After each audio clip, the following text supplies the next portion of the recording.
Fala galera, um prazer tê-los aqui para mais um vídeo do Professor Jubilu. E hoje vamos falar um pouco sobre o Enem, essa prova que está tirando o seu sono, você já não sabe mais direito o que fazer e não sabe nem direito o que tem que estudar. Conforme a gente vai chegando perto da data, é óbvio que você tem que começar a pensar naqueles assuntos que mais caem nessa prova. São esses assuntos que você vai ter que sempre ficar revisando, que vai ter que sempre ficar fazendo exercícios para que você chegue fresquinho na hora da prova. E este vídeo, na verdade, eu fiz para te trazer os 5 assuntos de biologia mais cobrados no Enem. Ou seja, aqueles que você tem que chegar na prova não sabendo. Tem que chegar doutor, tem que chegar dando aula. Tem que chegar lá pegando a galera, chegou ele sabe os 5 assuntos que mais caem no Enem. E aí você vai lá e dá uma aula, não para os seus colegas, mas para os seus professores. Tem que manjar desses assuntos. Geralmente, quando você vai pesquisar na internet os assuntos que mais caem no Enem, de biologia, de química, de física, que é o que a gente está fazendo aqui no Biologia Total, você geralmente vai cair naquele gráfico das áreas de cada disciplina que mais caem. O grande segredo, e geralmente é o que dá mais trabalho, por isso que você não vê isso, é te dizer quais os assuntos dentro de cada área que mais caem. Bom, com relação às áreas, é óbvio que é importante que você saiba quais são as áreas que mais caem. Por quê? Porque isso vai direcionar o seu estudo. Então vamos lá. A área que mais cai de biologia no Enem, você também já está careca de saber, é a ecologia. Então, se você pegar aí os últimos 10 anos do Enem, 31% mais, até um pouco mais que 31% das questões de biologia estavam relacionadas à ecologia. Então, é óbvio que quando você vai estudar biologia focado apenas no Enem, 30% do teu tempo tem que estar dedicado à ecologia. O cálculo tem que ser esse. Para que você vai se matar estudando histologia se ela é responsável por 3% das questões do Enem? Aí o que é histologia? Os tecidos. Tecido epitelial, tecido conjuntivo. Aliás, dentro desses tecidos, tecido muscular, tecido nervoso, o mais importante é o tecido sanguíneo. Aliás, a temática sangue aparece muito no Enem. Daí, se você for estudar isso, vale a pena ir para sangue ali. Claro, também tem a questão genética do sangue. Então, a partir do sangue, a gente tem vários assuntos da biologia que estão relacionados a ele. E aí você tem que estudar. Mas não vá perder tanto tempo ali, já que não cai tanto. Óbvio. Aí eu vou tentar medicina. 400 bilhões de candidatos por vaga. Ei, tem que estudar tudo isso aqui e girar de novo, e girar de novo, e girar de novo. Agora, conforme vai chegando perto da prova, você tem que dar um foco maior àquilo que mais cai. E claro que esse foco tem que ser na ecologia. Depois da ecologia, você tem que ir para a fisiologia humana. A segunda temática da biologia que mais aparece no Enem, pouco aí chega a 14% das questões, 14% das questões foram sobre corpo humano. Sistema digestório, o sistema respiratório, então vale a pena você também estudar isso. Depois, sobrou tempo, estudei ecologia, estudei física humana, Jubão, e agora? Agora, biotecnologia. Biotecnologia, parte lá da genética, as tecnologias da genética que estão melhorando a vida humana, teoricamente. Você tem aí edição genética agora, a questão do CRISPR, você tem a questão dos transgênicos, enfim, existe a própria fermentação que aparece direto na prova do Enem. A fermentação, conforme, se você usar ela, por exemplo, para fabricar vinho, você tem ali um assunto de biotecnologia. Por isso também que é uma temática que você tem que estudar com muito amor e carinho. Depois nós temos aí, célula, citoplasma, membrana plasmática, núcleo. as organelas citoplasmáticas, a mitocôndria, olha só. Um pouco mais de 6% das questões relacionadas à citologia. Depois nós temos, ó, botânica, mas veja, ecologia, fisiologia e biotecnologia já dá quase 50% da prova. Quase 50% da prova. Veja que depois da citologia, nós temos botânica, hein? Aquela botânica, hein? Que você odeia. Quem é que se motiva em estudar o ciclo de vida de uma samambaia? É óbvio que é difícil encontrar motivação. Hoje eu tô com um microfone com fio, gente, porque o sem fio tá dando problema. E eu tô andando aqui, meio que... Olha aqui o fio, ó. Aí eu tenho que... Tipo, quando vai casar, a noiva, tem que carregar o véu. Eu tô carregando esse fio aqui pra não tropeçar. Então você vai ver toda hora eu fazendo um biribicatabamba aqui. Mas olha só. Botânica. E, aliás, vou te falar, nos últimos anos, a temática botânica, ela vem aumentando no Enem. Tá? Então, vem aparecendo. No último Enem, por exemplo, despencou botânica na prova. Botânica, não, ei, ela subiu, ela era lanterna. A botânica ia ser rebaixada, tava lá, lanterninha, Z4. De repente ela começou, ajeitou o time e tal, começou a subir na tabela e já está na 4ª posição, por causa dos 2 últimos anos. E não está vindo assim uma questão seca de botânica. O Enem vem colocando a botânica no enunciado. Então, por exemplo, ele coloca lá uma questão de primeira lei de Mendel, falando de reprodução de angiospermas. E aí, se você não entender a reprodução de uma angiosperma, através da flor, do seu estame, do carpelo, ou seja, órgão masculino e órgão feminino da flor, o órgão masculino com o pólen carregando o gameta masculino da planta, e aí você tem os óvulos, né, que são o gameta feminino da planta angiosperma. Se você não entende esse processo, você não consegue resolver uma questão de primeira lei de Mendel. Então o Enem vem trazendo a temática botânica meio como background, ou seja, é pano de fundo para você resolver um outro assunto. Porém, se você não souber os conhecimentos da botânica, você trava na questão e não consegue resolvê-la muitas vezes. Por isso que a botânica acaba tendo aí um destaque nos últimos anos e por isso eu digo para você, vale muito a pena você agora perder mais um tempinho em botânica. E assim, ó, não é só grupos vegetais, não, briófita, pteridófita, gimnosperma, angiosperma, não. Tem que saber os órgãos vegetais, tem que saber caule, tem que saber raiz, tem que saber folha, tem que saber adaptações das plantas para evitar a perda de água para o ambiente, enfim. Tem que começar a estudar botânica porque, digo mais, o profeta Jubilu vai te dizer mais. O time está ajeitado aqui, o time está entrosado, é muito provável que ele suba aqui na nossa tabela. Então, algo que estava lá, por isso tem que tomar cuidado com as pesquisas. Você vai lá, os assuntos da biologia que mais caem, se não for esse aqui atualizado como eu fiz aqui para vocês, botânica lá, você vai falar, ai, botânica, odeio mesmo, para quem quer estudar samambaia? E aí, ó, lá bitola, leva na bitola, então por isso, bote botânica nos seus estudos. Depois, bioenergética, respiração celular, fotossíntese. Aliás, fotossíntese, pulando aqui um pouco o assunto Enem, fotossíntese hoje é o assunto que mais aparece nos vestibulares, e aí não estou falando só de Enem. Se nós pegarmos os 30 maiores vestibulares do Brasil e fizermos um ranking de assuntos, que eu já vou te mostrar hoje aqui nesse vídeo, especial da semana Feras do Enem, você vai ver que em primeiro lugar fica a fotossíntese.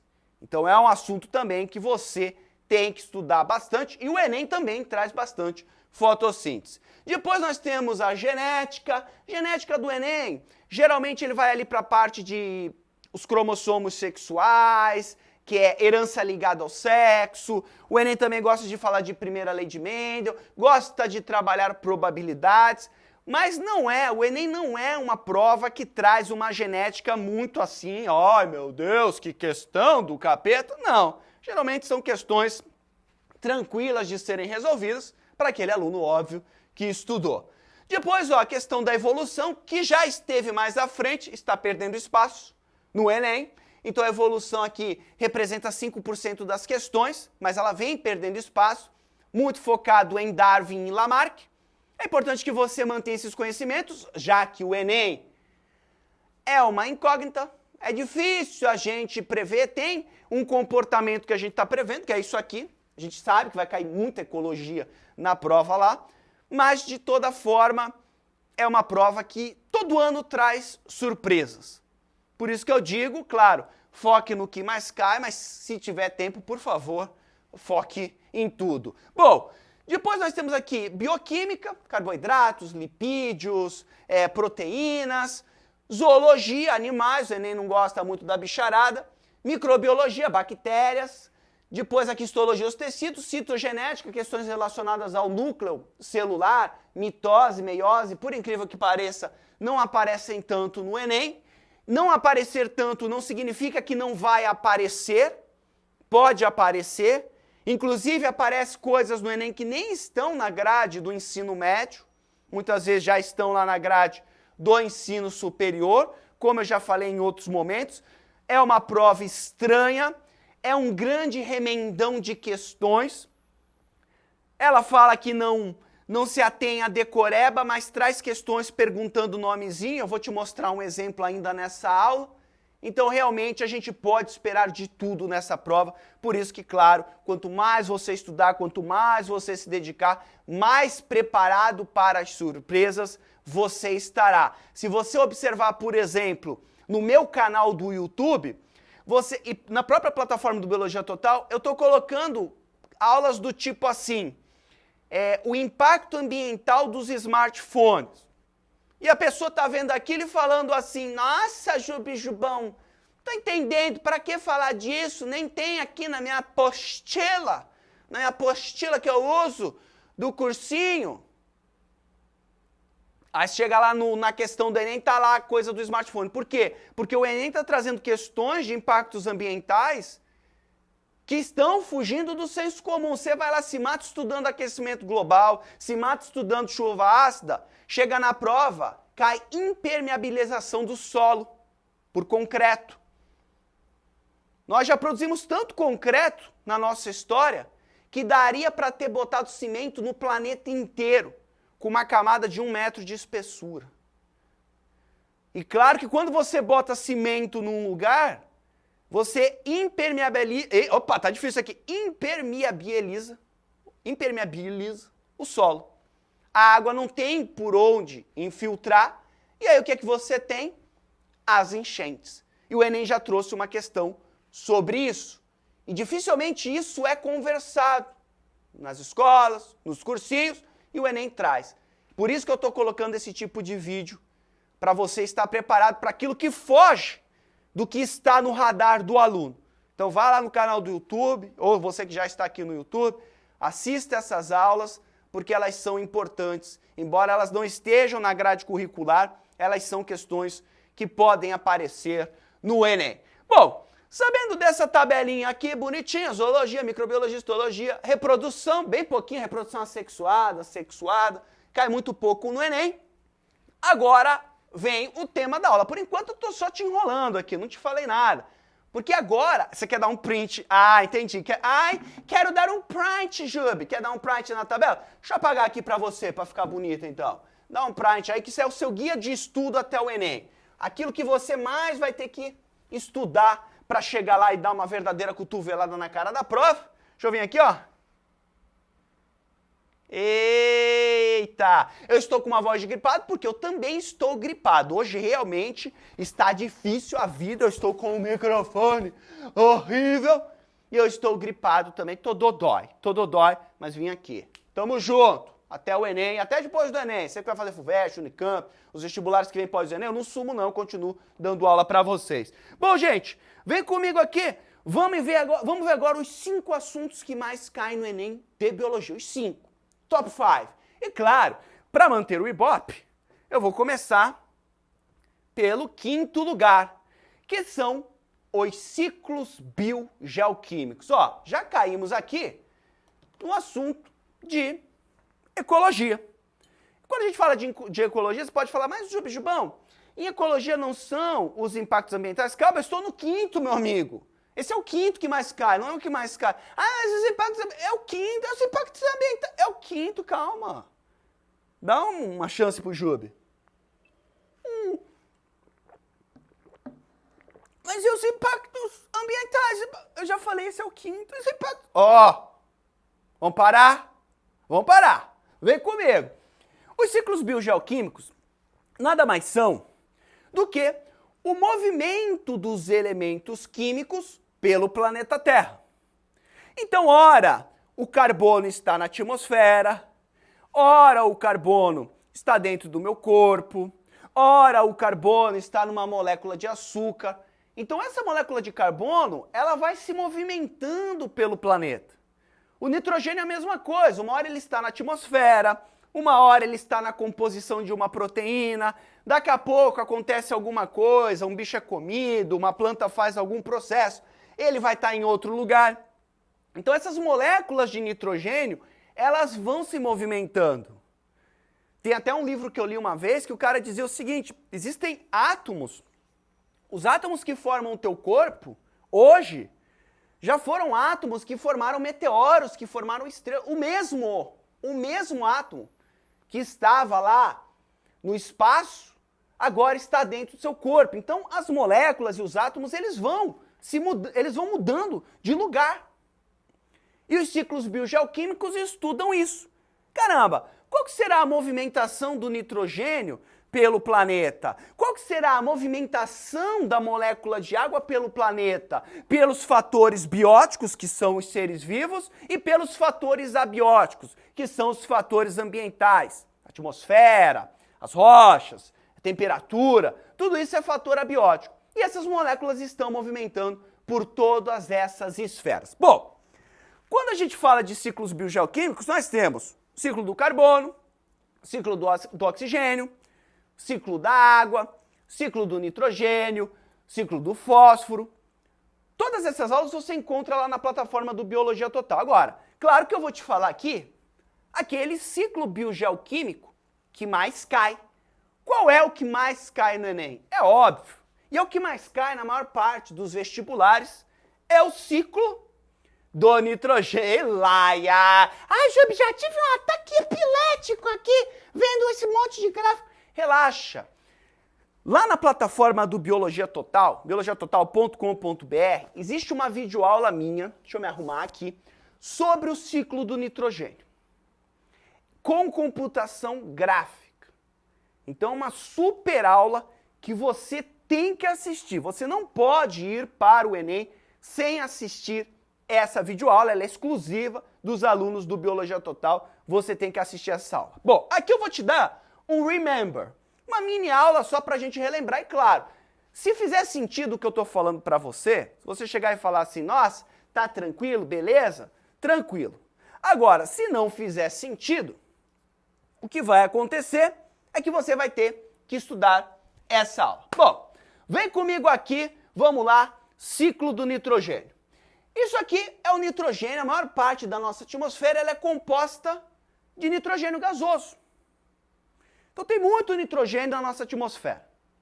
E o nitrogênio, ele é muito importante para a formação de proteínas. As nossas proteínas precisam de nitrogênio para serem construídas. E não é só isso. O DNA e o RNA precisam de nitrogênio para serem construídos. Então as nossas células, quando elas vão se dividir por mitose, elas têm que duplicar o DNA. Para duplicar o DNA, elas precisam construir uma nova molécula de DNA. E para construir essa nova molécula de DNA, elas precisam de nitrogênio. Tá aqui, ó. Precisam de nitrogênio. Bom, vamos lá. Nunca ouviu falar das bases nitrogenadas? Adenina, guanina, citosina, timina. Bases nitrogenadas. Porque será que elas recebem esse nome? Ai, Jubão, então eu preciso ter nitrogênio no meu corpo. Claro, todos os seres vivos precisam de nitrogênio. Só que tem um problema. Quase nenhum ser vivo consegue extrair o nitrogênio da atmosfera. Ah, estou precisando construir minhas proteínas, estou precisando construir o meu DNA.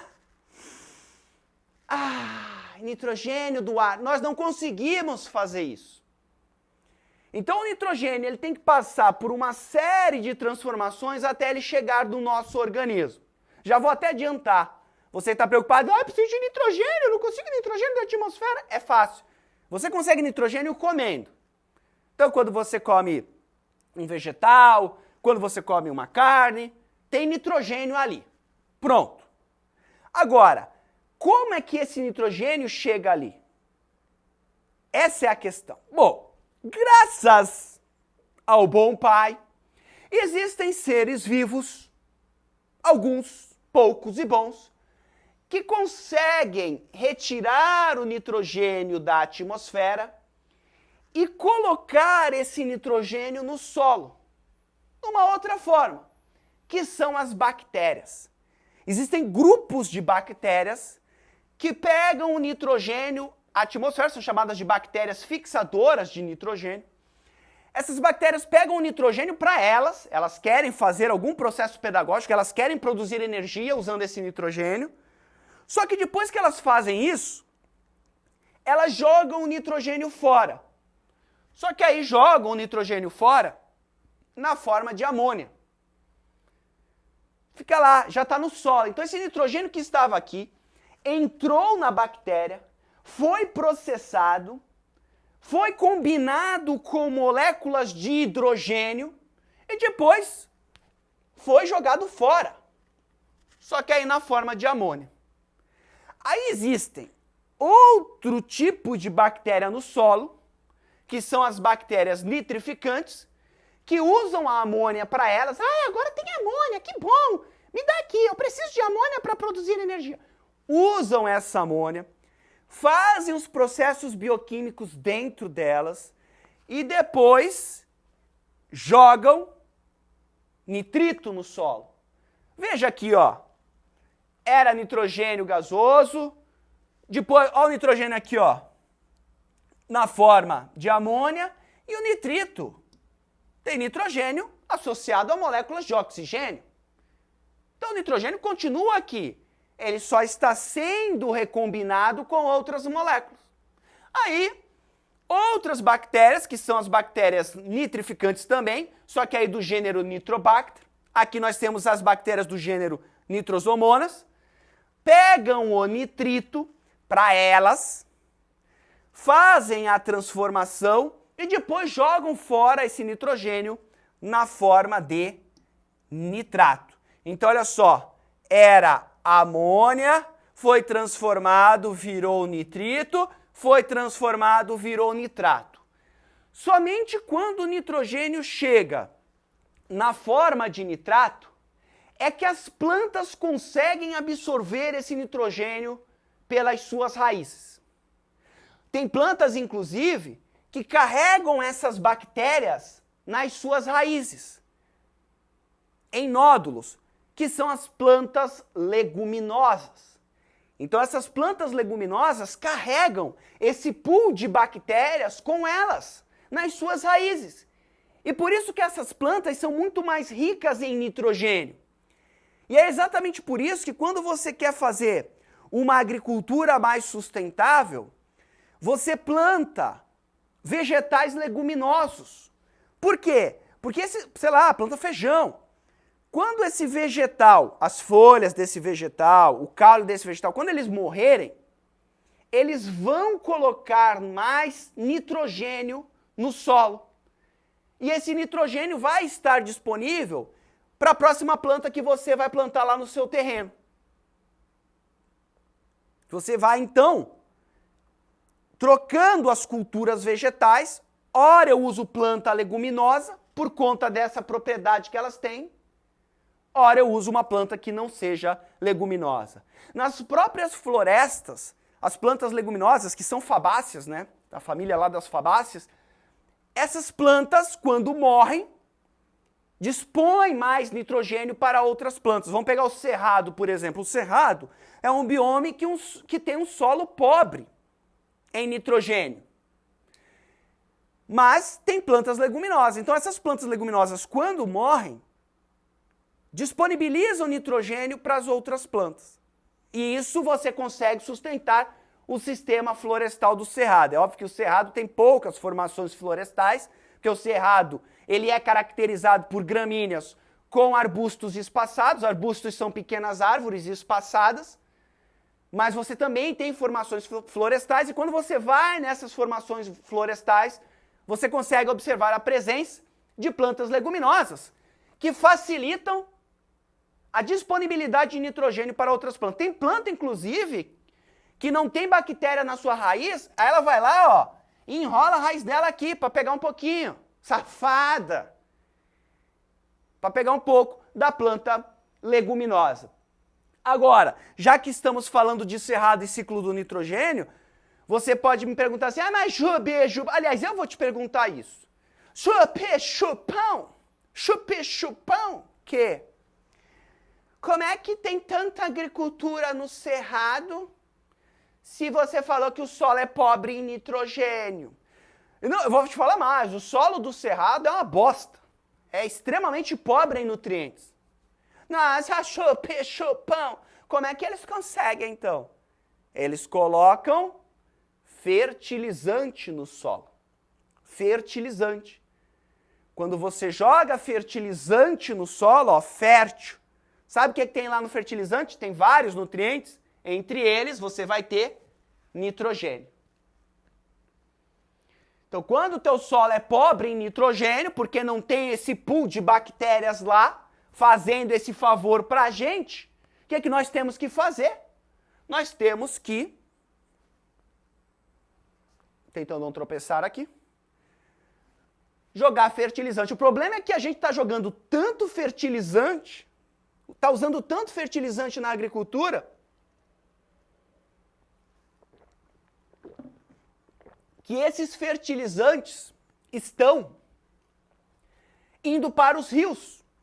Chove aqui, e aí você leva esse nitrogênio que não foi absorvido pelas plantas, porque tem muito, estão botando mais do que deveriam, porque estão calculando errado, fugiram da aula de matemática. Isso vai para os rios. E claro, se você põe fertilizante no rio, você favorece o crescimento de algas. Só que essas algas, elas fazem fotossíntese, óbvio, mas elas morrem. Se elas estão em grande quantidade, elas sempre morrem, todo ser vivo morre. Quando elas morrem, se elas estão em grande quantidade, o processo de decomposição é muito grande. E o processo de decomposição, ele consome oxigênio da água. E deixa aquela água com menos oxigênio, matando as espécies que precisam de oxigênio, como é o caso dos peixes. Um fenômeno chamado de eutrofização. Então, hoje no Brasil, nós temos eutrofização causada pelo uso excessivo de fertilizantes na agricultura que visam justamente colocarem nitrogênio e mais alguns nutrientes no solo. É isso que está acontecendo hoje no nosso Brasil brasileiro. Não travou? Tô te olhando. Agora, a partir do momento que a planta conseguiu colocar nitrogênio dentro dela, o animalzinho vai lá, come a planta, o herbívoro, ou o onívoro, nhonhonhoque, e coloca o nitrogênio dentro dele através da dieta. E aí o cara que comeu, o bicho que comeu a planta, vai conseguir nitrogênio também. Ou seja, depois os animais conseguem nitrogênio através da cadeia alimentar. Só que esse nitrogênio só chegou na planta graças à ajuda das bactérias. Eu já falei, tem que respeitar as bactérias, tem que dar um abraço nelas. Querem dar um print, né? Ai, queria um print, quero um print, Jubi. Quero um print. Um print, Jubi. Deixa eu dar um print. Bora lá. Sem você. Tá bom, sem eu. Tá bom? Outro ciclo biogeoquímico que você tem que tomar cuidado é o ciclo do carbono. Porque o ciclo do carbono está diretamente relacionado ao dióxido de carbono na atmosfera, que está numa quantidade mais elevada, e isso tem ocasionado as mudanças climáticas do nosso planeta, que as pessoas chamam de aquecimento global, mas é melhor a gente chamar isso de mudanças climáticas. Hoje nós temos lugar que chove mais, lugar que chove menos, lugar em que a seca é mais prolongada, em que a época chuvosa é mais curta, ou o contrário, chove mais e tem menos época seca, e claro que isso está causando um colapso nas espécies que estavam adaptadas a um outro tipo de cenário. Por isso é importante você também saber esse ciclo biogeoquímico, que também tem lá na plataforma do Biologia Total. Era para ser uma mini aula, ficou uma aula até médio, né? Mediana. Gente, aqui ó, uma questão do Enem sobre o ciclo do nitrogênio, do Enem 2017. E olha só o que ele pediu, ó. Nomezinhos. Então a gente diz para você o ano inteiro, o Enem não é decoreba. O Enem é fenômenos, você tem que entender. O professor não fala assim, tem que entender os fenômenos. O Enem pergunta os fenômenos. Aí, ó, os fenômenos na tua cara. Decoreba. Então tem que decorar também.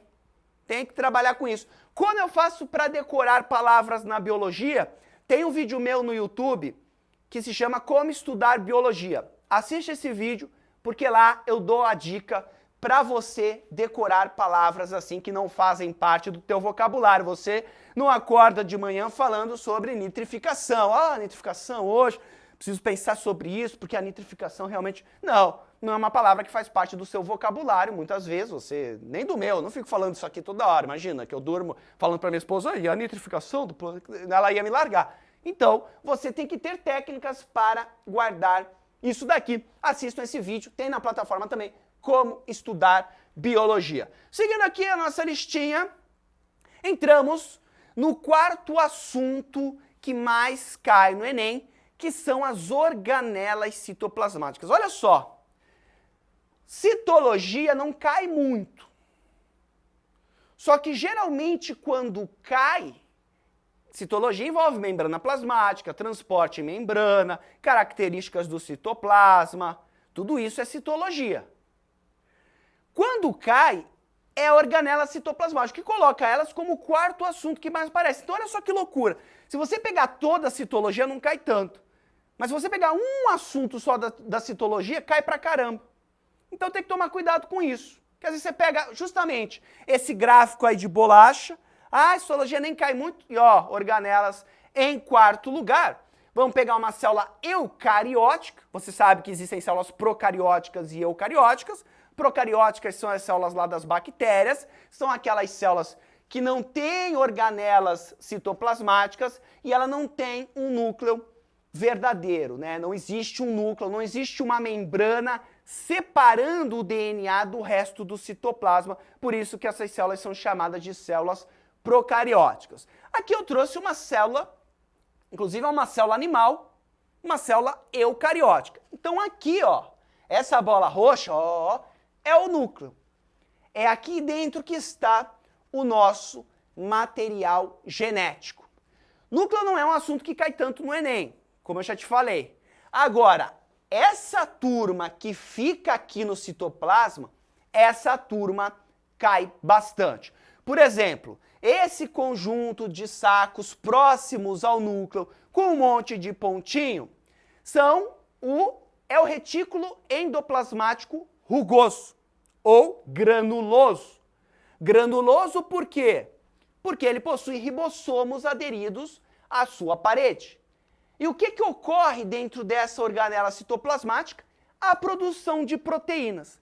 Geralmente proteínas, ó, que serão excretadas, que serão jogadas para fora da célula. Para fora da célula. Essa é a função do retículo endoplasmático granuloso. Grudado a ele, um pouquinho mais para fora, é importante você sempre conseguir olhar a célula e saber identificar as organelas. Então, ó, a organela mais próxima ao núcleo, muitas vezes grudada à membrana nuclear, que é a carioteca, é o retículo endoplasmático rugoso ou granuloso. Logo depois, ó, nós temos esse conjunto de tubos, que é o retículo endoplasmático liso, que não tem ribossomo, por isso ele é chamado de liso, ou agranuloso. Esse retículo endoplasmático liso, ele tem como a principal função, que é a produção de estruturas lipídicas, que são dos lipídios, ácidos graxos, esteroides. Então, tudo aquilo que está ligado ao mundo dos lipídios, das gorduras, colesterol, né, LDL, HDL, tudo isso está envolvido, está sendo produzido, boa parte dentro do retículo endoplasmático liso do citoplasma. Então, você tem lá um fígado, você tem lá outros órgãos, e as células desses órgãos estão produzindo gorduras aqui dentro. Né? A testosterona é um lipídio. Então, a testosterona, né, é um esteroide, é um tipo de lipídio. Aonde você acha que ela é produzida? Testosterona, você sabe, ela é produzida no testículo. No caso do homem, é produzida no testículo. Então, lá no testículo, existem células, e dentro do citoplasma dessas células, existem retículo endoplasmático liso que estão produzindo essa testosterona. Depois nós temos aqui, ó, esse outro conjuntinho de sacos achatados. Quem que é esse cara? Responde aí nos comentários. Hã? Esse cara é o complexo de Golgi, ou aparelho de Golgi, complexo golgiense, chame do que quiser, a mesma coisa. Esse cara, o que que ele faz? Ele é um empacotador. Então ele pega, muitas vezes, as proteínas que foram produzidas no retículo endoplasmático rugoso e empacota elas em vesículas. Olha essas vesículas aqui, ó. E essas vesículas depois vão se aderir à membrana plasmática da célula e se abrir para que o material que esteja ali seja liberado fora da célula. Bilu, eu não estou entendendo direito. Rapidinho então, olha aqui. Muitas vezes os vestibulares trazem uma foto de uma célula e aí, dentro desse citoplasma, tem várias organelas.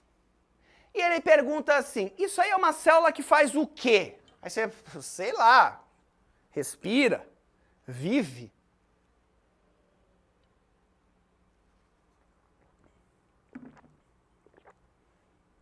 Se eu falasse assiste séries, seria engraçado? Não, né? Não. Não. Vou falar não. Assiste séries? Era boa?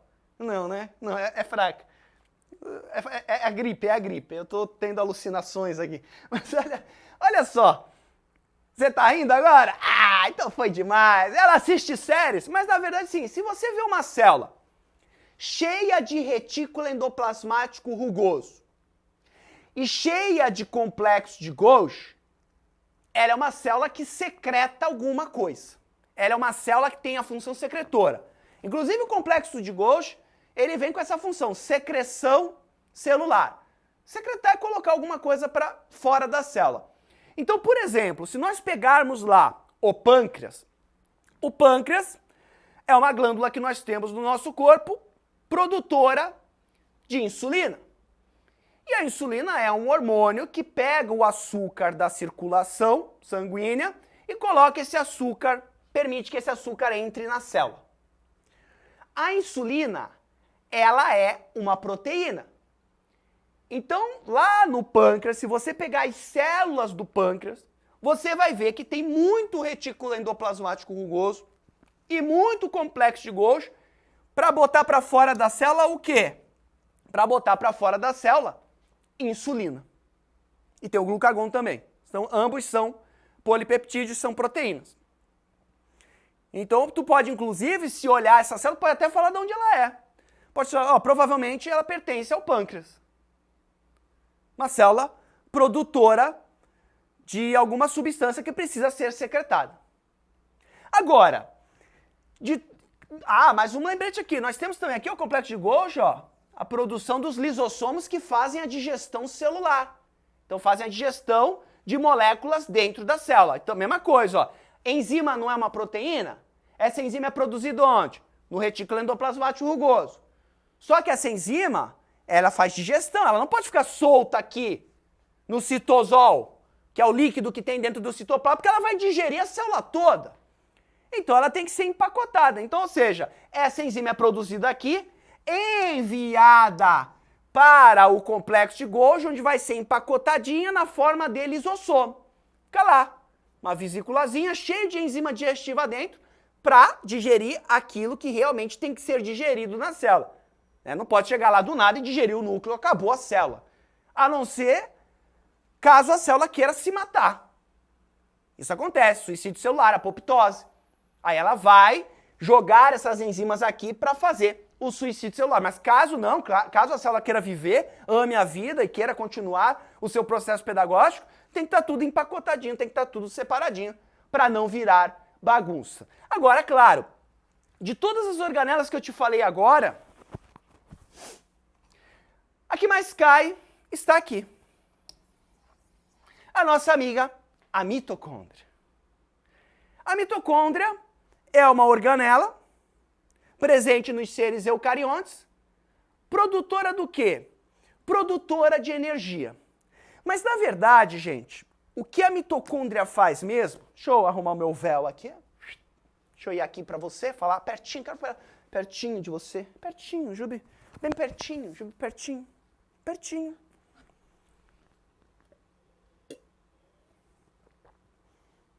O que a mitocôndria faz é uma transferência de energia de uma molécula de açúcar para a molécula de ATP. É isso que a mitocôndria faz. Então você sabe que a glicose que entrou na célula, graças à ajuda de quem? Do hormônio insulina. Esse açúcar, essa glicose que está aqui, ela já vai ser pré-quebrada aqui no citoplasma, pela glicólise, e colocada dentro da mitocôndria para fazer o quê? A respiração celular, o ciclo de Krebs e a cadeia respiratória. Tem uma super aula sobre isso. Aliás, são 3 aulas que eu gravei na plataforma do Biologia Total, aula novinha, fresquinha, falando sobre esse processo aqui. Você precisa assistir de forma bem aprofundada. Mas basicamente aqui, só para você ter uma ideia, a glicose, as ligações entre os carbonos, elas têm energia. Então o que a mitocôndria faz? Ela quebra essas ligações, essa energia é liberada, ela captura essa energia e transfere para a molécula de ATP, o trifosfato de adenosina. Então você tem lá os fosfatos, um ligado no outro, essas ligações entre os fosfatos têm energia. A hora que você quebrar isso, libera energia e a célula gosta de usar isso. A célula não gosta de usar a energia que tem na glicose. Então ela faz a transferência dessa energia para o ATP e aí sim ela usa a energia. Ela é complexa. É por isso que ela tem o complexo de Golgi. Ai, essa foi demais. Horrível, né? Ai, meu Deus. Tá entendendo? Nossa, foram os remédios da gripe. Os remédios da gripe estão fazendo isso comigo. Peço desculpas a você, a audiência aí. Encare a mitocôndria como uma casa de câmbio. E aí você vai lá para os United States of America, Estados Unidos. Você que não entendeu. Parou! Eu não vou fazer mais piada idiota. Parou! Produção, se você é piada idiota, corta. Mas olha só. Suponhamos que você vá para os Estados Unidos e você está com os reais. Pergunto, real é dinheiro? É dinheiro. Mas lá nos Estados Unidos, a tua vida vai ser facilitada se você ficar com reais ou com dólar? Com dólar. Então você vai lá no câmbio e troca os seus reais por dólar. A mitocôndria é a casa de câmbio da célula, que vai fazer o quê? A conversão da energia da glicose para molécula de ATP. É isso que a mitocôndria faz. Lembrando sempre que também relacionado à mitocôndria, nós temos aquela teoria endossimbiótica de que há muito tempo atrás, há muito mesmo tempo atrás, a mitocôndria era uma bactéria que vivia sozinha, que foi fagocitada por uma outra célula e a partir daí elas passaram a viver numa relação mutualística forever até hoje, forever and ever, e elas estão aí juntas até hoje. Tanto é, uma das provas é que a mitocôndria possui DNA próprio. A mitocôndria tem seu próprio DNA. Muito parecido com o DNA bacteriano. E a mitocôndria, ela tem duas membranas.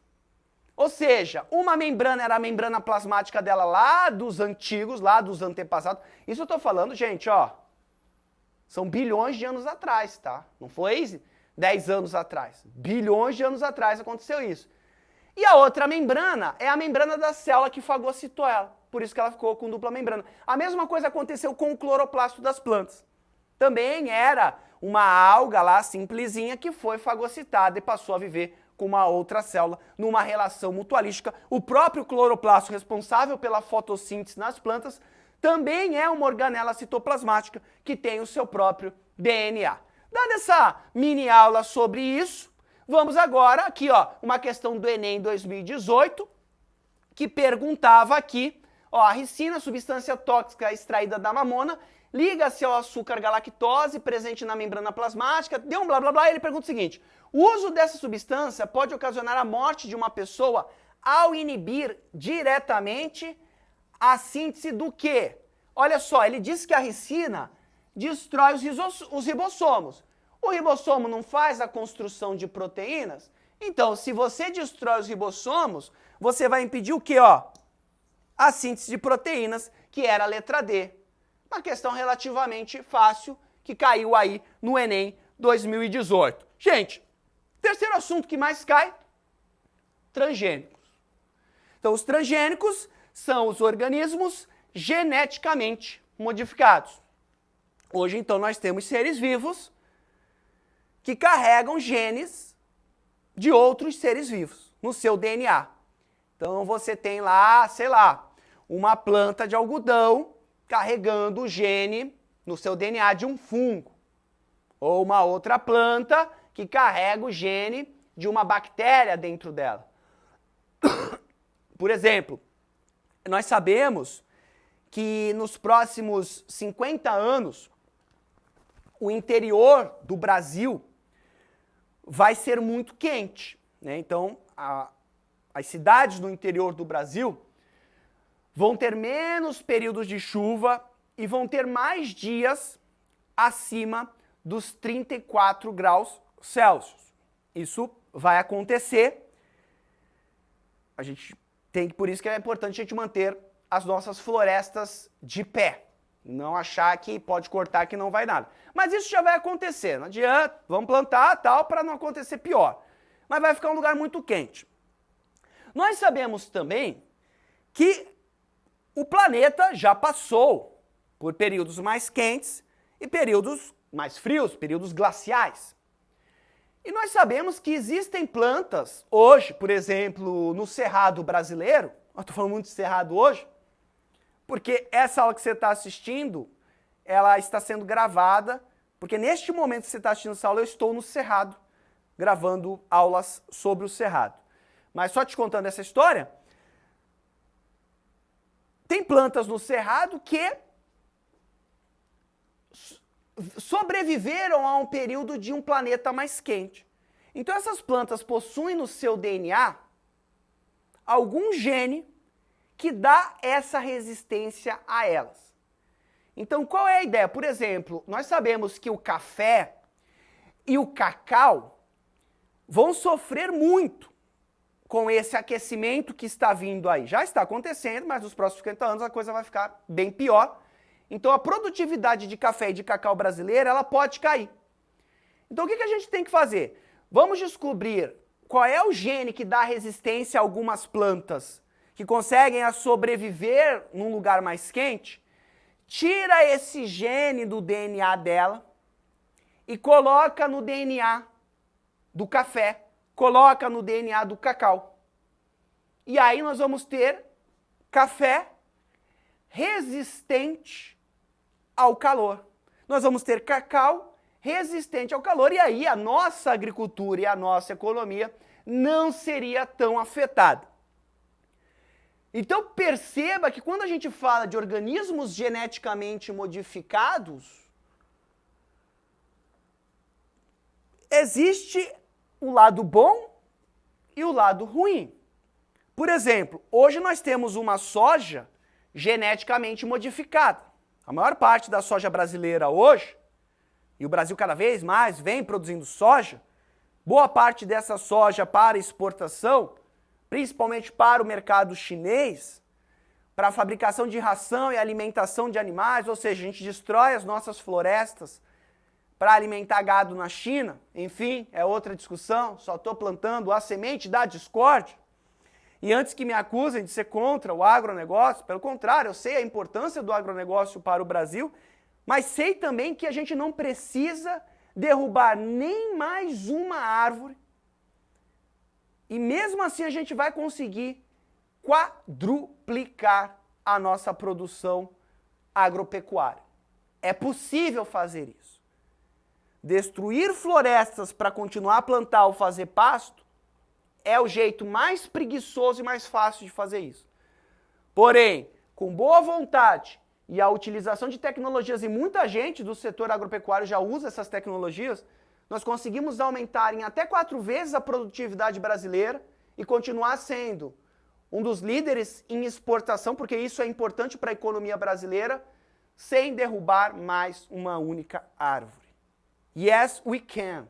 Não é demagogia, não é utopia do Jubijubão. Isso é possível de ser feito e vários produtores já estão fazendo isso. Mas a soja transgênica, ela é uma soja que foi feita para resistir ao agrotóxico.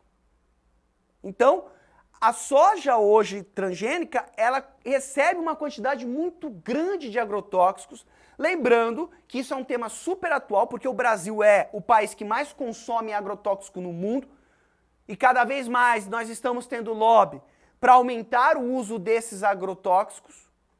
E aí, claro, isso está... Por exemplo, não sei se você sabe, mas o Rio Grande do Sul está tendo um grande problema nesse momento com as suas abelhas que estão desaparecendo.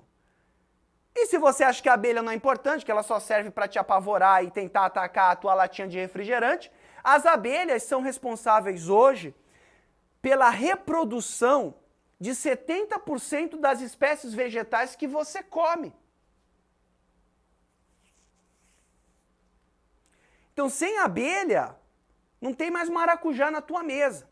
E essas abelhas estão morrendo por conta de agrotóxicos que estão sendo utilizados nas plantações de soja. Falei. Então, ao mesmo tempo, a soja transgênica aumentou a produtividade brasileira e no ano passado, que a economia do Brasil foi uma bosta, quem salvou o nosso PIB foi a soja. Então, é um tema complexo, não é um tema que, não vamos mais plantar soja, peace and love, mas ao mesmo tempo, mas nós estamos plantando soja, não podia falar palavrão, aqui é family friendly, desculpa. Poxa, não vamos mais plantar soja, vamos plantar soja, mas vamos ver aí um jeito da gente não utilizar tanto agrotóxico, ou até mesmo você até pode usar esse agrotóxico, mas tem um período para você usar que não prejudica a abelha. O problema é que o cara tá se cagando para a abelha, porque ele não tem essa noção, não assiste às aulas do Jubijubão, e ele vai lá e joga veneno bem no horário que a abelha está trabalhando na polinização da planta. Tá lá tentando pegar o néctar lá, numa boa, a abelha vai até a planta da soja, mesmo tendo uma floresta do lado, e aí ela morre intoxicada e mata toda a colmeia. E é isso que está acontecendo hoje. Um colapso nas abelhas brasileiras, isso está acontecendo no mundo todo também, as abelhas estão desaparecendo, e na boa, isso é bem grave. Então tem transgênico que vem para o bem, mas que também vem para o mal. Tudo bem? Tranquilo? Bom, e aí, ó, um transgênico que nós temos, que rapidamente aqui, então você pega lá um DNA, geralmente você começa a fazer um transgênico, só para você ter uma ideia, através da bactéria. Porque a bactéria tem um DNA circular chamado de plasmídio, que é um pedacinho de DNA que ela carrega para trabalhar a variabilidade genética com outras bactérias. Então você pega esse plasmídio e insere o gene lá que você quer. Insere o gene de uma água-viva, insere o que você quiser. Por quê? Porque quando essa bactéria fizer cisparidade, quando ela se reproduzir várias e várias vezes, o que vai acontecer é que ela vai fazer várias cópias desse gene. Depois você retira esse gene e coloca lá no embriãozinho da espécie que você quer. Então, por exemplo, hoje nós estamos fazendo mosquito da dengue geneticamente modificado. Então nós inserimos um gene na larva, lá no ovinho lá do mosquito, e essa larva, ao se desenvolver, carrega esse gene de outro organismo, e esse gene que acontece é que você faz só a mudança no macho, no mosquito macho, que é aquele que não pica. Se alimenta de seiva, é vegetariano, é outro conceito. Anda com aquelas calças coloridas, toca uma viola, óculos escuro. Cara do bem. Quando ele cruza com a fêmea, essa sim do capeta, é a que chupa sangue e transmite o vírus da dengue para as pessoas, quando ele faz isso, ele passa esse gene e esse gene impede que os filhotes consigam se desenvolver. Então hoje existem empresas no Brasil, inclusive tem uma aula minha na plataforma e também no YouTube, mosquito transgênico. Assista essa aula, eu fui lá nessa empresa para mostrar todo o processo de produção desse mosquito e de como eles estão tentando reduzir, claro, porque aí o mosquito cruza com a fêmea não consegue ter os filhotes, depois morre todo mundo, o que vai acontecer é uma queda na população de mosquito Aedes aegypti. Olha só, o mosquito, não é só a planta que é modificada geneticamente, mosquitos também são modificados geneticamente. Quer dar um print dessa imagem? Pode dar. É um fluxograma aí de como é produzido um mosquito da dengue transgênico. Dá um print aí, vou dar um V da vitória aqui para você. Também importante aí. Estamos acabando aqui, vamos para aqui um exercício do Enem 2012, também caindo aí sobre transgênico, falando inclusive do mosquito da dengue, ó, do Aedes aegypti, isso já apareceu no Enem. Então tome cuidado porque o tema transgênico cai direto no Enem. Isso aqui tem na apostila, no materialzinho que está disponibilizado para vocês aqui na plataforma. E aí nós temos em segundo lugar o sistema imunológico. Antes de você ficar desesperado, ai meu Deus, você que não sabe o que é sistema imunológico, olha, a coisa está feia pro teu lado. É o nosso sistema de defesa. Nosso sistema de defesa são as nossas células que nos defendem de patógenos ou qualquer coisa que possa nos fazer mal. Meu organismo, por exemplo, acha que o pólen me faz mal. E aí, toda vez que eu estou na floresta trabalhando, eu tenho rinite. Para eliminar, é uma estratégia para eliminar esse pólen, porque o meu corpo acha que o pólen é um inimigo mortal. Então o nosso sistema de defesa está atuando o tempo todo, tentando, óbvio, nos defender. O sistema imunológico é um assunto extremamente complexo. Mas o Enem não se atém a esses nomezinhos, a todos os nomes, todos os tipos de glóbulos brancos que nós temos, basófilos, eosinófilos, né, todos eles, linfócitos, T, enfim. Ele não se atém muito a isso. Geralmente, quando ele fala de sistema imunológico, ele vai falar de vacina. Então a vacina nada mais é do que uma substância que carrega com ela uma forma atenuada, ou seja, enfraquecida, do antígeno da doença, e isso é colocado dentro do seu corpo.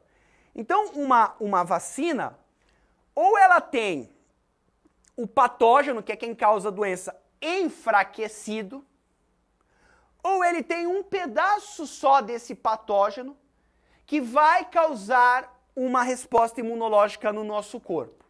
Isso é a vacina.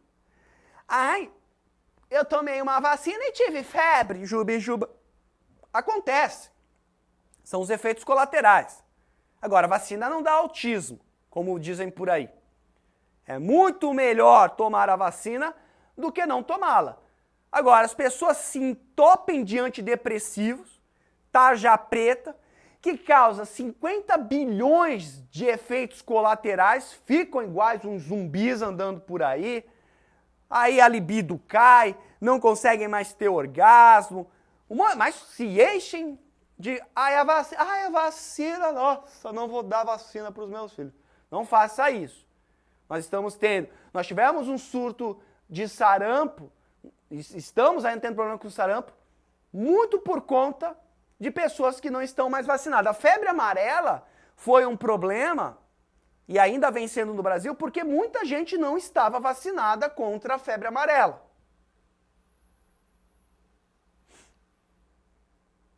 O sarampo acabou vindo nesse problema da Venezuela, entrou no Brasil e pegou uma galera lá que não estava vacinada, e aí, região norte, o ano passado, se ferrou com a questão do sarampo. Então tome cuidado, vacina é importante. Então essa vacina, quando você toma, e vacina, gente, não é só para doenças causadas por vírus. Existem vacinas também para doenças bacterianas. Por exemplo, existe vacina contra a meningite meningocócica, que é causada por uma bactéria. Então muitas vezes vocês vêm também com esse nome, não sei o que, tal. Mas o que acontece? O vírus enfraquecido ou um pedaço dele entra no corpo. O nosso corpo encara aquilo como um corpo estranho, como um inimigo, e começa a produzir anticorpos contra aquilo. Então os anticorpos são aqueles caras que vão tentar, oh meu Deus, vamos parar com esse cara aqui. Paralelo a isso, existem células que vão guardar na memória quem é esse inimigo, como se tivesse uma foto dele, para que na próxima vez que ele ataque esse organismo, essa resposta seja tão rápida que não dê tempo de você apresentar os sintomas. Então, quando você toma, por exemplo, a vacina da gripe, quando esse vírus entrar de novo no seu corpo, e ele vai estar entrando toda hora, inclusive eu deveria ter tomado a vacina, certamente não estaria gripado, quase morrendo neste momento, falando um monte de piada sem graça para vocês, alunos queridos, eu não estaria com essa porcaria, porque aí, a hora que o vírus entra, alguém espirra, aí tem uma raiva de gente que espirra em local público, vontade de dar um soco na cara e não bota a mão, não bota aqui, ó, pode botar a camiseta aqui, a pessoa vai assim, ó, atchim! Pô, contaminou todo mundo. Eu lembro do cara que espirrou e me passou essa gripe. O cara espirrou na fila do elevador, tá todo mundo, atchim! Arranho pra tudo que é lado, cheio de vírus. Eu pensei comigo, seu demônio dos infernos, morra. Mas é a hora que eu inspirei, peguei a gripe, não estava vacinado, vou me vacinar agora contra a gripe, porque eu não quero mais passar por isso. E aí o vírus me atacou. Então, se eu tivesse sido vacinado, eu já teria produzido células de memória, a hora que esse demônio tivesse espirrado, já aqui, ó, meu sistema imunológico, ó, soco na cara do vírus da gripe, soco, H1N1, aqui, ó, só soco aqui, soco, demônio, soco, beleza? Então é importante que você conheça aí a ação da vacina. Ela é uma imunização que ativa. Por quê? Porque ela estimula, a vacina estimula você a produzir células de memória para que na próxima vez que você entre em contato com essa doença, a defesa seja imediata. Porque quando você não é vacinado, ó, eu tô me curando da gripe. Quase uma semana. Tive todos os sintomas, quase morri, fiquei de cama, de sofá, oh meu Deus, passei para minha esposa. Tô com um bebê pequeno em casa, moleque um touro, não pegou, graças a Deus não pegou. Mas veja aí, o preju por não estar vacinado, estou compartilhando aí um erro que eu cometi de não ter me vacinado contra a gripe. Mas eu me vacinei e peguei gripe, essa vacina não funciona. É porque existem vários tipos de vírus da gripe. E a vacina não cobre todos. Esse é o problema. Então por isso que todo ano você tem que dar uma atualizada no teu software para você estar preparado para todos os vírus da gripe que surjam por aí. Imagine o dia, agora um Philosophies of Life aqui com o meu fio que já está me enchendo o saco, eu já estou indo embora, vocês já devem estar cansados. É que eu vou falando biologia e aí eu gosto de ficar falando. Mas vou parar de falar, mas fica só mais um pouquinho aí, aguenta, eu sou legal, fica aí comigo. Você sabe que o Ebola é um vírus mortal. Mas ele é um vírus burro. Se eu fosse vírus assim, eu acharia o Ebola burro. Por quê? Porque ele mata a pessoa muito rápido. Então não dá tempo. E os sintomas, a hora que a pessoa é contaminada com o vírus do Ebola, essa pessoa, ela rapidamente já tem os sintomas e algumas sobrevivem, mas a maioria morre. Principalmente se forem regiões da África que não tem uma assistência médica satisfatória, no mínima possível, né? Geralmente são vilas precárias e essas pessoas acabam morrendo. Só que pelo fato dele matar tão rápido as pessoas, não permite que essas pessoas transmitam, tenham contato, tipo, não permite que ela fique na fila do elevador espirrando na cara de todo mundo. O Ebola não permite isso. Agora, o dia que a gente tiver um vírus com a inteligência do vírus da gripe, que é um vírus que ele te contamina, só que ele fica ali uns 4, 5, 6 dias, você está transmitindo ele, mas você ainda não tem os sintomas. Depois, quando você tem os sintomas, você fica espirrando. Esse espirro é para quê? Para você passar, ele quer que você passe para outra pessoa, para ele continuar a sua vida. O dia que a gente tiver um vírus com a inteligência do vírus da gripe e a letalidade do Ebola, é o nosso fim. É o nosso fim. E ele não precisa nem ser um vírus novo. Pode ser um vírus que já dizimou a humanidade há muito tempo atrás, que hoje quase ninguém do mundo está imune a ele e que ele pode voltar, graças ao aquecimento global. Vou deixar no ar a dúvida. Desconhecida, vou te dar a dica, eu não vou falar qual é. Eu vou fazer uma videoaula, vou botar no YouTube até sobre toda essa questão, o que está acontecendo, mas esse vírus ele pode voltar. E aí, é o nosso fim. Tem até vacina, mas não tem vacina para todo mundo. É o nosso fim. Ai, meu Deus, bicho bom, por favor. Não, vamos pro primeiro aqui. Eu vou botar esse vídeo no ar, aí você assista a ele. Senão você não assiste porque você já sabe a resposta e eu preciso de visualizações. Vamos lá. Aqui, ó, uma questãozinha do Enem 2016 que falava de vacina e aí falava de probióticos. São essas bactérias que ficam no organismo e basicamente essas bactérias, ó, elas têm várias atuações no nosso intestino. E aí você tinha que assinalar a opção 4, que é justamente bactérias que estimulam a formação de anticorpos, que estimulam a formação de células de defesa, que é justamente o que as vacinas também fazem. Então ele queria só que você achasse um tipo de probiótico, ou seja, de bactéria boa, que vive no intestino, que tem uma função semelhante às das vacinas. É esse tipo de questão que o Enem traz. E aí, ó, vamos para o top 1. Já falei demais, claro! Os impactos ambientais. Eu falei.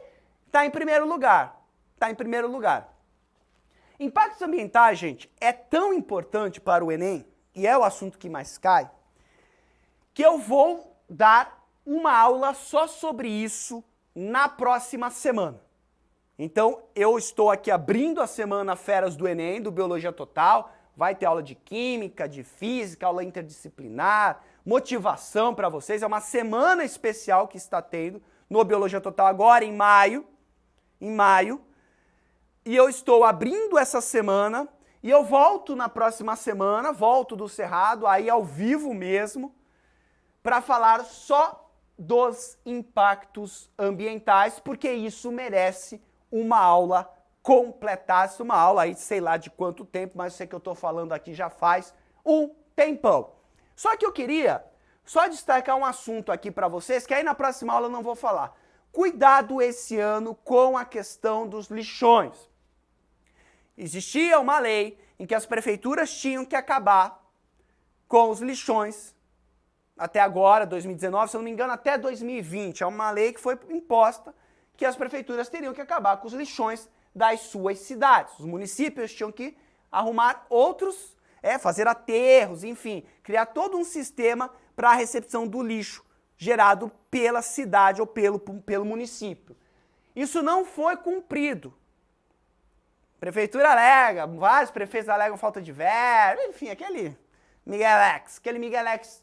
É um assunto super atual. Nós vamos ter uma semana da atualidade dentro da plataforma do Biologia Total e a gente vai ter uma aula sobre isso. Só lembrando aqui, ó, o lixo ele gera odores, ele emite metano, o metano causa explosões, o metano ele gera aquecimento global, você tem o churume que contamina a água, você tem a proliferação de vetores de doença, como baratas, como ratos, enfim. O lixão realmente causa um grande impacto ambiental e ele está sendo muito falado. Talvez você não esteja vendo porque você não consome talvez esse tipo de mídia. Mas não é uma coisa que sai sei lá, na capa da Veja.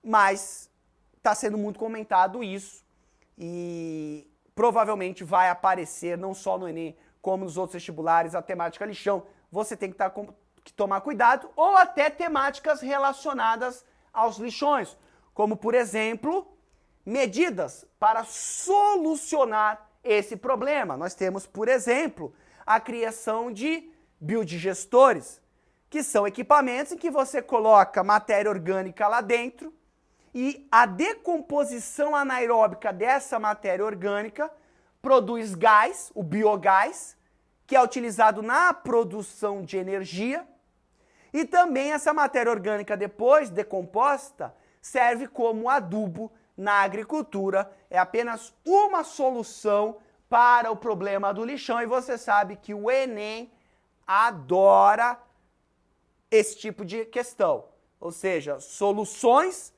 para um problema cotidiano, e eu estou te mostrando apenas um e deixando o meu convite para a próxima aula, que a gente vai conversar mais sobre os impactos ambientais. Lembrando que eu estou abrindo a semana Feras do Enem para vocês. É uma semana gratuita, é um curso de uma semana de Ciências da Natureza para o Enem.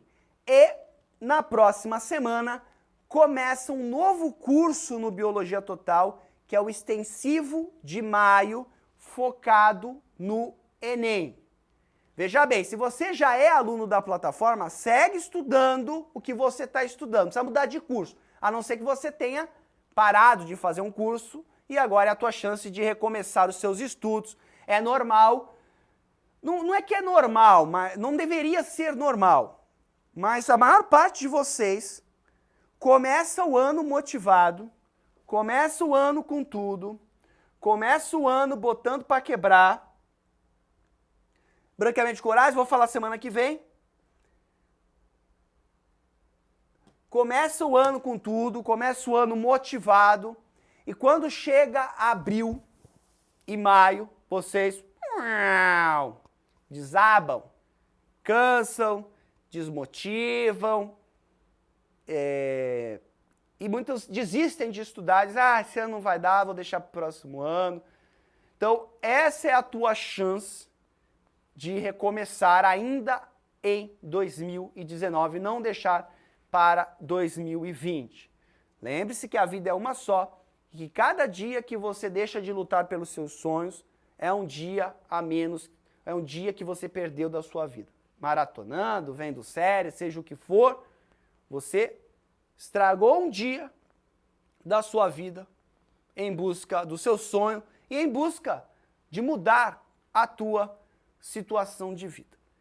Então esse curso é um curso menor, ele vai durar até o final de setembro, porque em outubro, dentro da plataforma do Biologia Total, a gente vai começar a revisão para o Enem, mas é um curso que foi muito bem montado com os assuntos que mais caem nessa prova, e não é um curso só de biologia, ele dura 20 semanas, começa dia 13 de maio, ele não é um curso só de biologia, é um curso também de química e de física.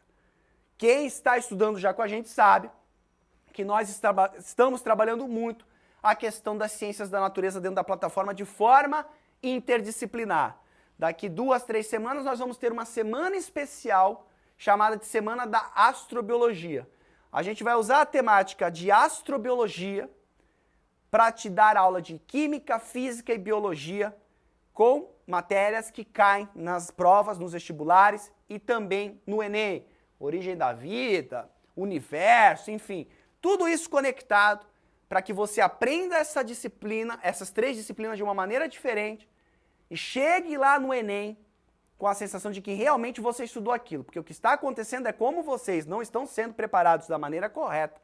Vocês chegam lá na hora da prova, mesmo tendo estudado, e têm a sensação de que nunca viram aquele assunto na vida, porque ele foi dado de forma fragmentada, ninguém conectou eles para que você fosse bem na prova. E é engraçado que eu venho percebendo como os alunos, alguns alunos têm resistência a isso. Quando você dá uma aula conectando esses assuntos, eles não entendem que aquilo é aula. Porque eles estão tão acostumados com esse sisteminha, cuspe, giz, entrou professor de biologia, saiu, entrou de geografia, os dois estão falando sobre biomas e nenhum dos dois conversa. Você aprende biomas na biologia, aprende biomas na geografia e eles não conectam esses assuntos. Você aprende impacto ambiental na química, impacto ambiental na biologia, eles não conectam esses assuntos. Você aprende bioquímica na química, bioquímica da biologia e eles não conectam esses assuntos. E é por isso que aí você, quando chega na prova e que já está conectando esses assuntos, dá a sensação de que você nunca viu aquilo na vida. Então esteja aberto a mudanças, esteja aberto a inovações na educação, porque as provas estão mudando e você também precisa mudar o teu jeito de estudar. Então se você ainda não faz parte da plataforma do Biologia Total, ou você que é aluno e de alguma forma também desanimou, desistiu, aqui está a chance de você recomeçar. Então vem estudar com a gente aí o extensivo de maio. Você pode fazer qualquer curso, entrando nesse curso a plataforma fica liberada, você pode assistir qualquer videoaula que você quiser. Ah, no curso você não falou sobre isso. Por quê? Porque não cai no Enem ou não cai muito. Mas se você quiser estudar esse assunto por conta, você pode estudar. Você vai lá, assiste a videoaula, tem material, tem os exercícios, nós temos todo um sistema para vocês tirarem dúvidas uns dos outros, que é a nossa aba comunidade, os alunos estão numa comunidade, um ajudando o outro, a plataforma tem isso, estamos com os aplicativos, enfim, uma série de estratégias, uma série de tecnologias para ajudar vocês nessa preparação. Fica então aqui o meu convite para você estudar aqui no extensivo de maio. Maravilha? Então tá aí, hashtag Semana Feras do Enem. Quem postar uma foto bem legal, bem bonita, participando da semana no Instagram com a hashtag Semana Feras do Enem, estará também concorrendo a bolsas de estudo no Biologia Total. Então, participe, cria a hashtag, me siga lá no meu Instagram, siga o Instagram do Biologia Total Oficial, Instagram do Paulo Jubilu, Instagram do Biologia Total Oficial, estaremos fazendo cobertura especial sobre a semana. Aproveite a semana, você que não vai estudar com a gente, aproveite pelo menos essa uma semana para ficar um pouco maior, em termos de conhecimento. Maravilha? Espero que vocês tenham gostado da aula. Jubijubão aqui, microfone. Hoje deu uma oruca aqui, queimou a luz do quadro, o microfone não funcionou, o Jubilu tá gripado, mas estamos aqui gravando para vocês. Desnecessário dizer que foi um grande prazer estar aqui com você. Um grande abraço. Tchau!